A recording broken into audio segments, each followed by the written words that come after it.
Welcome! So you've started a free trial of the Coreflux Online MQTT Broker. In this tutorial, we'll get you started on clustering your pipeline. Let's begin in the Flux Assets library and find the Bridge asset. Click here to see the documentation about it. With this asset, you can set your device and prepare connectivity within your broker. Picture a central broker in a hotel with a lot of devices connected to it on every floor. Edge devices and IoT galore. It gets pretty messy pretty quickly. That's where the MQTT Bridge comes in. You can go to Broker's Assets in the Coreflux Hub, purchase and install it. For this example, we have one configured like this. The source is our local edge device with a super safe password. And the destination is our online broker. Consider enabling TLS for security. Here's the important part. We're adding the sys topic within the publication to our central broker. A unified namespace will be helpful in a project this big. Let's continue with the hotel theme.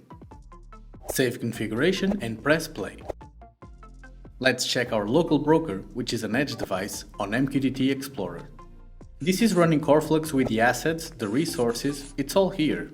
Normally, this is only visible inside this broker, but with the Bridge asset, magic happens. It shows up in the unified namespace in the Coreflux Online MQTT Broker. This means you can send commands at a distance. In fact, you have complete remote control of Coreflux. For example, type -h for help and you get the help info from the local broker. Let's swap back to the central broker to confirm it's also working there. Imagine this with as many devices as you wish and you can start to grasp the potential at your fingertips. Controlling devices remotely, installing assets, changing configurations. Let's see it in action. We're in the online broker and we're going to add a user. Type -add user followed by a thoughtful name and a super safe password like this. Hit publish and there it is.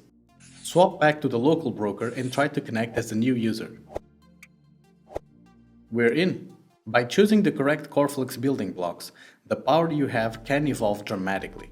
All this was done with the free hub and broker, a free trial of the online broker, and just one asset from the Flux library. See you on the next tutorial.